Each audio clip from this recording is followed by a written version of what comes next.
రుద్రుడు నుండి ASP 15, ASP 101, ASP 185 అనే రకాల్లో ఇది చిరుసంచి దశలో ఉన్నవి ఇవి. తర్వాత అలాగే ఈ పల్లాకు తెగులు ముఖ్యంగా మరి అధిక దిగుబడినిచ్చే JS 335 రకానికి ప్రత్యామ్నాయంగా ఒక ఈగలు తట్టుకునే రకాన్ని ఆల్రెడీ విడుదల చేయడం జరిగింది. దాంతో పాటు ఇప్పుడు ASP 50 పరిశోధన స్థానం హైదరాబాదు, అలాగే ప్రాంతీయ వరి చెరుకు పరిశోధన స్థానం రుద్రూరు, అలాగే వ్యవసాయ పరిశోధన స్థానం ముదూరులో 4 పరిశోధన స్థానాల్లో మరి అధిక దిగుబడినిచ్చే JS 335 రకానికి ప్రత్యామ్నాయంగా ఒక రకాలు అభివృద్ధి చేస్తున్నారు. ఆల్మోస్ట్ అంతిమ స్థాయి దశలో ఉన్నది. ఇది మధుర పరిశోధన స్థానం ఉంది. అలాగే ఈ పల్లాకు తెగులు తట్టుకునే రకాలు చూసుకున్నట్టే ఏంటంటే రబీలో వేసవిలో విత్తనోత్పత్తి చేయడం జరిగిందండి. సో ఈ విత్తనోత్పత్తిలో ముఖ్యంగా మనకి వానాకాలం విత్తనోత్పత్తి బాగుంది.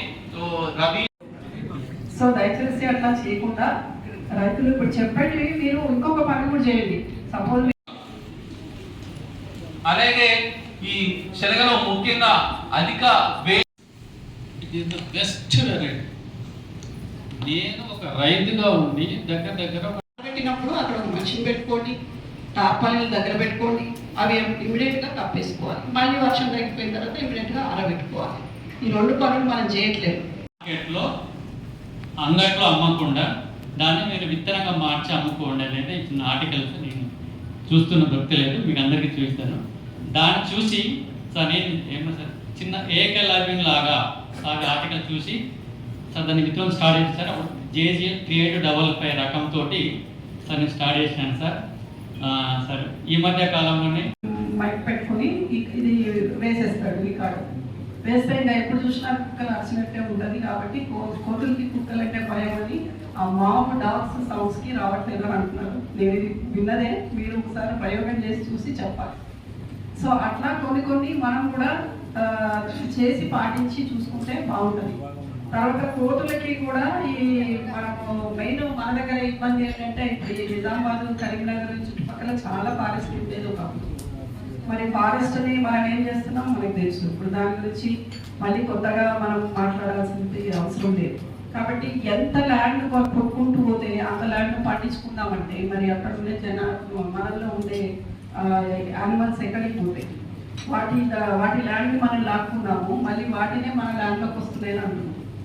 సో కాబట్టి ఈ పోడు అనేది కొంతవరకు తగ్గించుకొని కొంత రైతులు కానీ గ్రామాల్లో ఉండే మహిళా సంఘాలు కానీ మనం మొక్కల పెంపకానికి ఎంకరేజ్ చేసినప్పుడు కొంచెం బీడు భూములు అనేటివి ఏవైతే ఉన్నాయో అట్లాంటి చోట్ల పండ్లు వచ్చే విత్తనాలని వర్షాకాలంలో మెయిన్గా వేస్తే బాగుంటుంది. గతంలో మనం కొన్నిసార్లు చేసాము, విత్తనాల సీడ్స్ చేసి బాల్స్ని మనము వర్షాకాలంలో ఆ ఏరియాలలో వేయడం జరిగింది.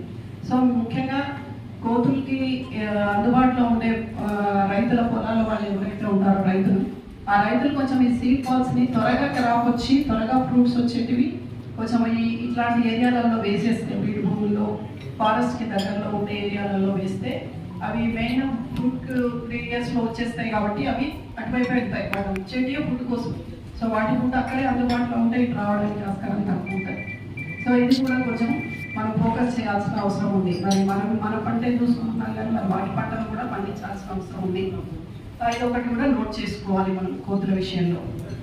తర్వాత మనకి డ్రై క్రాప్స్ చాలా వరకు తగ్గిపోతుంది. మన దగ్గర కంది వరకు బాగా వచ్చేది. సో కంది కానీ తర్వాత ఈ మెయిజ్ కానీ పండిస్తున్నారు. ఇప్పుడు మెయిజ్ ఈ సంవత్సరం పెరిగింది. అయితే మెయిజ్ పెరిగింది కానీ దాన్ని ఏ రకంగా ప్రామాణికంగా పెంచాలో అలా పెంచట్లేదు. మనం చాలా మధ్యలో చాలా దూరం ఉండాలి అని చెప్పి మనకి ఎన్నోసార్లు చెప్తుంటారు. కానీ మనము మరి ఎందుకు అది పాటించట్లేదో నాకు తెలియదు. కానీ చాలా చేళ్లలో సందు లేకుండా దగ్గరగా వేయడం వలన మీ మొత్తం పొలం అంతా ఒక 50 సార్లు వస్తాయనుకుంటే ఈ దగ్గర వేస్తే ఇంకొక 5-10 ఎక్కువ వస్తాయి. కానీ దాని వలన మీరు చాలా నష్టపోతారు. అది అర్థం చేసుకుంటే మనం ఏం చేశారు, మొన్న యూరియా అది తీసుకున్నప్పుడు ఈ లోపలికి వెళ్ళి చల్లడానికి ప్లేస్ లేక అది విస్తరించి ఉండడం వలన పైనుంచి చల్లారంట. చల్లడం వలన దానికి ఎక్కువ ఎరువు పట్టింది, ప్లస్ అది కింద ఎంతవరకు అందిందో తెలియదు. ఇప్పుడు ఇక్కడ ఎరువు షార్టేజ్, మళ్ళీ అక్కడ మొక్కకి సరిగ్గా అందట్లేదు. గాలి వెలుతురు ఎంత అవసరమో ఎరువు కూడా అంతే అవసరం. సో గాలి వెలుతురు కూడా ఖచ్చితంగా మొక్కకి వెళ్ళాలి, పెద్దగైన తర్వాత కూడా వెళ్ళాలి. అది వెళ్ళకుండా చేయడం వల్ల 2 విధాలుగా మనం నష్టపోతుంది. సో సో ఇట్లా చిన్న చిన్న మెలకువలు చాలా మంది పాటించట్లేదు. అట్లానే వరిలో కూడా, వరిలో ఒక దగ్గర నేను పనిచేసిన ఏరియాలో వాటర్ ప్రాబ్లం వచ్చింది. చాలా హీట్ వల్ల, వర్షాలు తక్కువ పడడం వల్ల ప్రాబ్లం వచ్చింది. అప్పుడు మేము ఏం చేసామంటే ఒక ఏరియాకి వాటర్ ఇచ్చినప్పుడు ఇంకొక ఏరియాకి ఇవ్వలేదు. అట్లా డివైడ్ చేసి మనము మార్నింగ్ ఇవాళ 3 days ఒకరికి ఇస్తే ఇంకో 2 రోజులు ఒకరికి ఇవ్వడం, అట్లా రొటేషన్ పద్ధతిలో ఇచ్చాము. ఇస్తే ఏమైందంటే ఆ సంవత్సరము ఆ నీళ్ళని పొదుపుగా వాడుకోవడం జరిగింది. అదే టైంలో వాళ్ళకి దిగుబడి ఎక్కువ వచ్చింది. వాళ్ళు చెప్పిన మాట ఇది, మీరు ఒక అందుకు చేస్తే మాకు ఒక అందుకు మేలైంది. నాకు మీరు రొటేషన్లో నీళ్ళని ఎట్లా సర్దిపుచ్చాలని మీరు చూశారు, కానీ రొటేషన్ వల్ల